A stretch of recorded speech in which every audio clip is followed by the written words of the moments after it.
Welcome back, Tribe. I have an episode here from Steve James. Small channel, less than 5,000 subs, but he's got a video that went viral. A couple of you have emailed me to cover this one. So he says, marriage is a scam, my own horror story. Let's get into it. Welcome back. I made it back outside finally. It looks like the temperatures were on the rise for a little bit. We got more cold temperatures coming next week, but I guess that's just the way and the nature of it when you got kind of the polar vortex they're talking about. Today, I wanted to delve into a little bit more personal stuff, sort of a warning for those of you who don't really understand the nature of marriage, especially in the Western world today. And I'm going to delve into my experience and my story quite a bit deeper.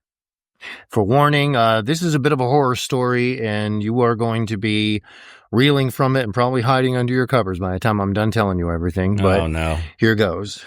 As most of you know, there is a huge amount of divorce happening. The rate of divorce is somewhere between 50 and 60%, depending on which numbers you look at. And a lot of people are getting divorced because initially the woman files for divorce 70 to 80% of the time, simply because our society is completely falling apart and it's encouraging people to break up families over literally nothing, go chasing after your dreams, break up everything and ruin your life. Well, I have a personal horror story that will kind of explain a little bit of my motivation, even for starting my YouTube channels, and especially this one, and kind of fill you in on my background to a certain degree. I went through a divorce. I was married years ago, had kids when I was young, and I know I've been told I look a little younger than I actually am. I'm in my mid to late 40s. I don't like to give too much identifying information. You just Smart. I'm Steve, and that's where I'm at. To get right into it, I went through a divorce.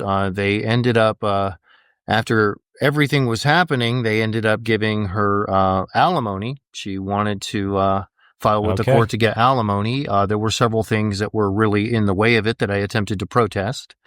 She was living with a man, very likely pregnant with his child at the time, and doing stuff together on bank accounts, and even the following year, filing their taxes together, even though she was legally married to me. What? Still going through the divorce. As time went on, I eventually got a hold of an attorney who was able to help me with it, but part of the reason why I had to is that when I initially protested all of this, the judge looked right at me and said, well, you can't just come in here and say that you think she's living with this other person and involved in a romantic relationship. You're going to have to provide some kind of evidence and proof. Which led me to go through multiple different attorneys until somebody wasn't shaking in their boots and actually would take this on to fight it. To get to that point, we eventually I found a good attorney that was willing to do that. We got a hold of a private investigator, got a hold of the information, but as you know, in the court system, sometimes you can be waiting for 6, 8, 10 months for a court date to get something in front of a judge and get something addressed. After a few years, finally towards the end of the divorce, and after they were likely going to determine that I owed some sort of debt, which unfortunately where I live, debts cannot just be vacated afterwards. So she essentially can potentially get cash and prizes even if caught lying. Now, my attorney warned me. What? That's probably what's going to happen. He said, we're going to get in there. We're going to have the private investigator's evidence. We're going to have all this evidence against her.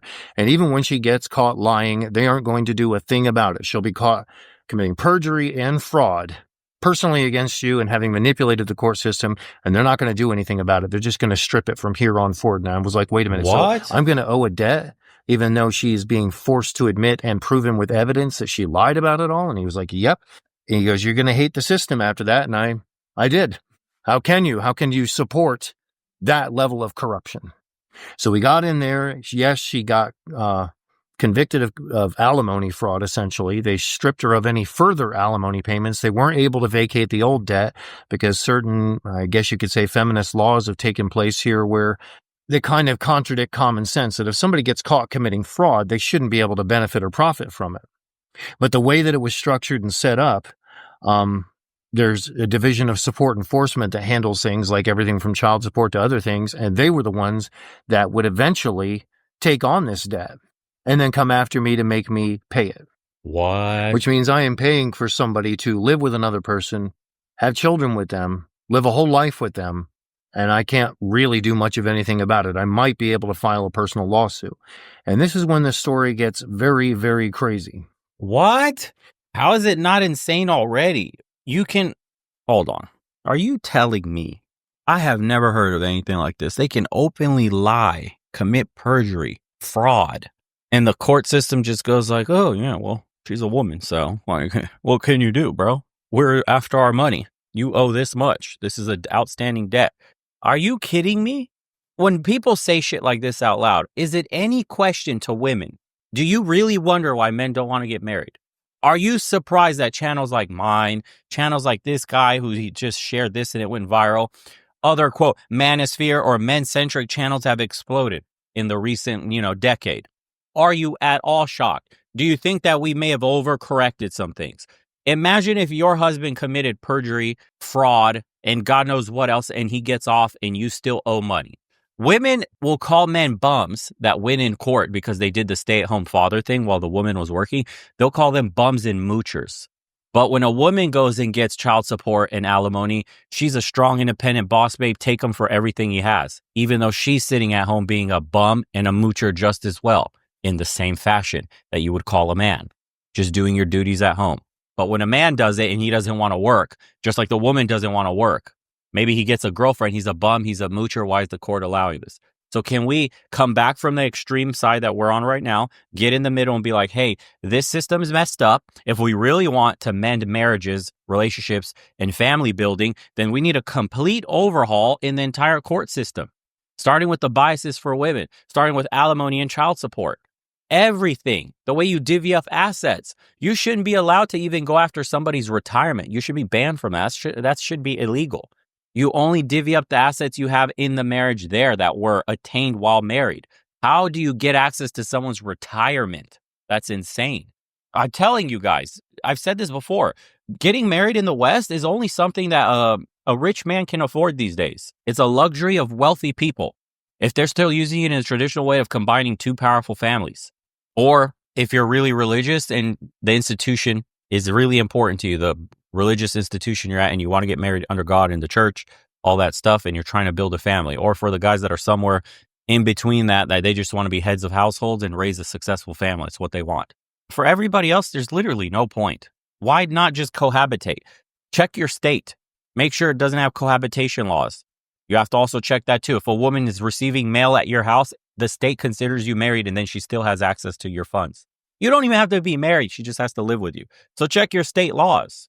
It's better if you're in a cohabitation state. I don't know if all of them accept it. I don't think they all do. But if you are, most likely you are. Don't let them live with you. Look at the shit you're opening yourself up to. Marriage in the West is absolutely dead, unless you're one of the three guys I mentioned earlier. For the average person or the average dude, and you're not religious, and you don't really care to be a head of a household like that, pumping and dumping, bro. Casual hookups. Why would you get married under this system that punishes you so severely if the other person doesn't take it seriously? If their vows for life don't matter? Unbelievable.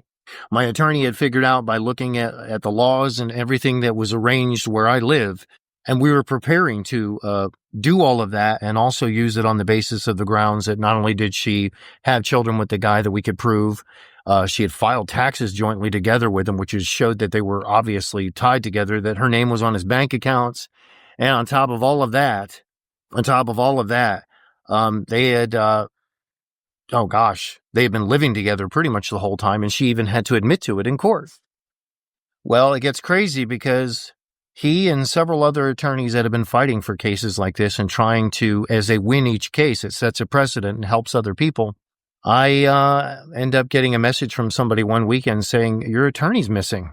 And just a friend, a buddy of mine on Facebook, I go and look, and there's this poster that's being shared digitally and shared all across social media saying, yeah, he just went missing this weekend. And, now he's mysteriously dead. What? I'm not even kidding. This sounds like something out of a, some novel like The Firm or something where lawyers are ending up dead. And two other attorneys over the last year and a half around that same time, one of which had been fighting similar cases like this, ended up dead from a hit and run that they never figured out who did it. What the hell? All of that was incredibly disturbing. The attorney at that point, I had known him for years. He was engaged to be married. He had been married before. He was engaged to be married to another woman, and it was never officially determined what the cause of death was. A What couple the people whispered hell? about suicide. I had a very, very hard time believing in that. Put me back to a point to where now I'm stuck without any attorney because I can't find anybody willing to actually investigate and fight this. They pretty much shy away from me the minute I tell them who my attorney was and tell them anything about it, and all sorts of strange stuff that's happened with all of that. Just, oh man, I could go into it, like records that people can't seem to find about previous court dates and other things like that should be readily available, yet nobody can really locate. So it is pretty much a What the horror story hell? confirming my ultimate point of this video that, generally speaking, marriage is just a sham. Marriage is just completely a racket that ends up raking you completely over the coals. And you need to be very, very careful, tread lightly. In all my court dates and the stuff of dealing with attorneys that I now know way more about than I would ever really want to know, I will tell you that prenuptial agreements get thrown out like crazy. They don't care. They will just toss your prenuptial agreement. Yep. You'll be stuck owing for all sorts of different bills and things. And if you are really careful with an attorney, you might get out of some of it. But the only real way that you can do that is to watch your own back. Do not trust the system. Do not trust what people are going to tell you. Set it up to where there's no way around it except for the person that if you get involved at all, which I recommend being extremely careful about, especially with most women here, because even if they don't have it in their mind to do that, they go talk to an attorney, and an attorney's like, oh yeah, balls, That part's really true. She may not be the type to do anything like that, but once an attorney gets it to her ear and tells her, like, listen, we can say this, we can do this, we can get them for that, it's game over. That whole mutually splitting apart shit changes into how much I could get out of him, and he deserves it, and he'll be fine because he'll just go back to work and do what he's always done. It's no problem, and he'll bounce back from it. Look at how much you sacrificed for this relationship. They fill their head up with so much bullshit, and by the time she walks out of that attorney's office, your ass is fucking toast. Always protect yourself. Irrevocable trust, boys. Start to really learn about them. everything's in your favor here. And if you lie, you win cash in prizes, and they won't do a thing to you. They won't charge you with fraud. They won't charge you with perjury. You get away with it. You get to collect money, and so do I. And the attorneys all know this. My attorney, when we went into court and caught her committing fraud and perjury, as far as alimony is concerned, he warned me. He said, they're not going to do anything. Now, here's the flip side of that. If the person paying, which is usually the men, some women get caught up in this web too. If the person paying gets caught doing any type of deception at all, they take away your freedom, send you to jail. You're in huge trouble. They come after you 6 ways from Sunday, and they absolutely destroy your life. If it's even suggested or hinted that you might be committing fraud, or maybe even if you've made a mistake, which I don't know hardly any guys that came in there trying to trick the system. They want to pay for their kids and, within reason, pay alimony if that's what's necessary. But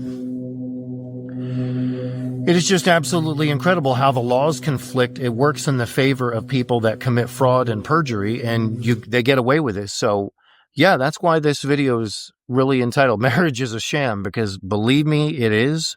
Watch your back. Be very careful who you are with. Now, I want to mention something.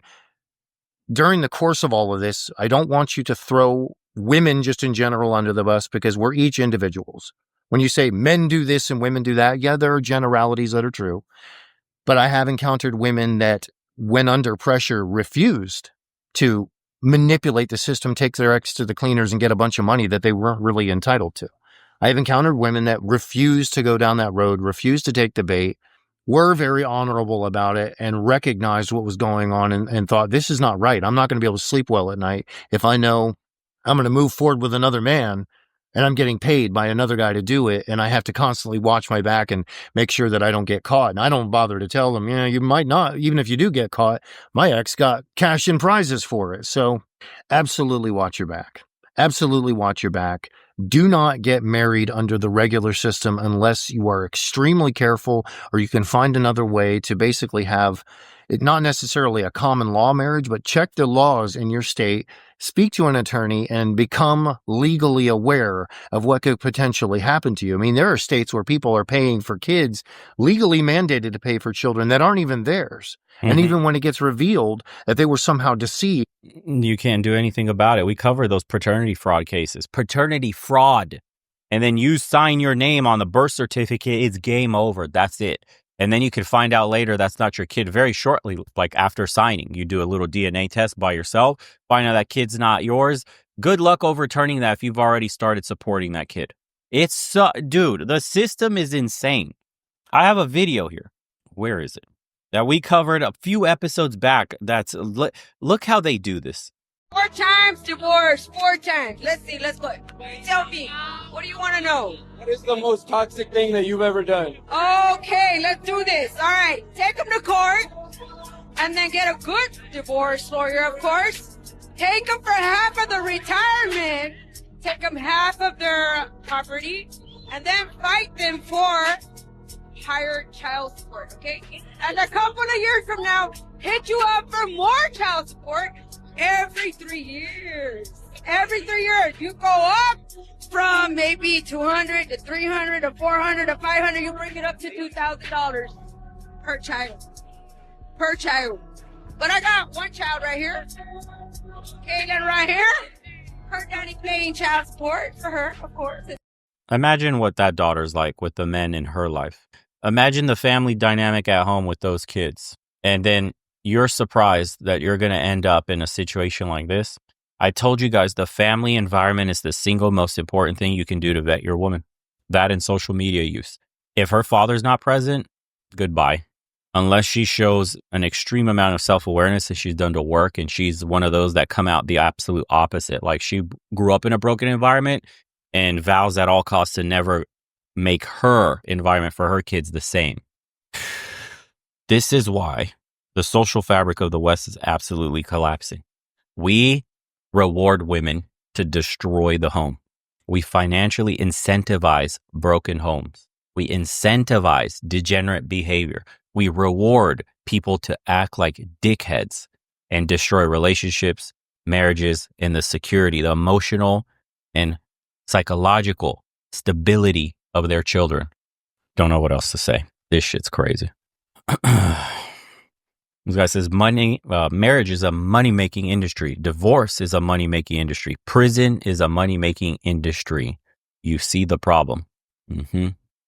Imagine paying for another man to live in your house with your wife and kids. He's drinking your beer and eating the food you paid for. And he's taking your kids for the ice cream that you bought. Meanwhile, your broke ass is living in Motel 6 in a bad part of town, hoping that you could afford to keep paying for his lifestyle so that John Law doesn't drag your ass to jail. God bless America. There you go. As usual, boys, take care of yourselves. We'll see you on the next one.